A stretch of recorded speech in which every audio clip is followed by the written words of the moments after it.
necessities, and the rest needs to be spent in the path of Allah. And there's nothing wrong with a person living comfortably as long as they recognize the rights that the poor, the needy, and that the da'wah and the upliftment of the deen has in their wealth. Many people involve themselves in charitable causes, in works of good, but they also need to take the counsel of the elders in the community, the councils of the mashayikh, in terms of where people ought to be spending their wealth. Because just as we mentioned a person with regards to food, there is what is known as shahwa for food.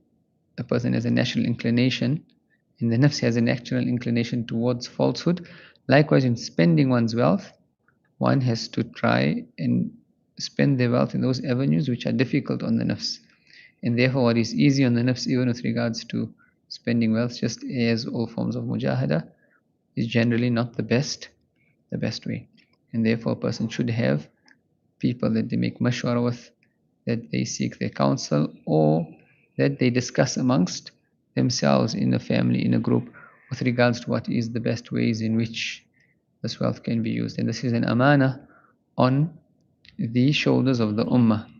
In this country, for example, we find parents complaining about schools for their children. We find them complaining about the environment at universities. Right? It is the ummah, it is the responsibility collectively of the entire ummah to come together. And the wealth that just the Muslims have is enough for them to be able to open their own university. Separate university for male, separate university for female. Right?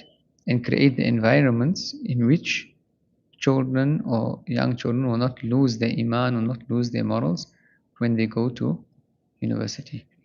And this, so just as a person has a responsibility on their personal wealth, there is a responsibility on the collective wealth of everyone together.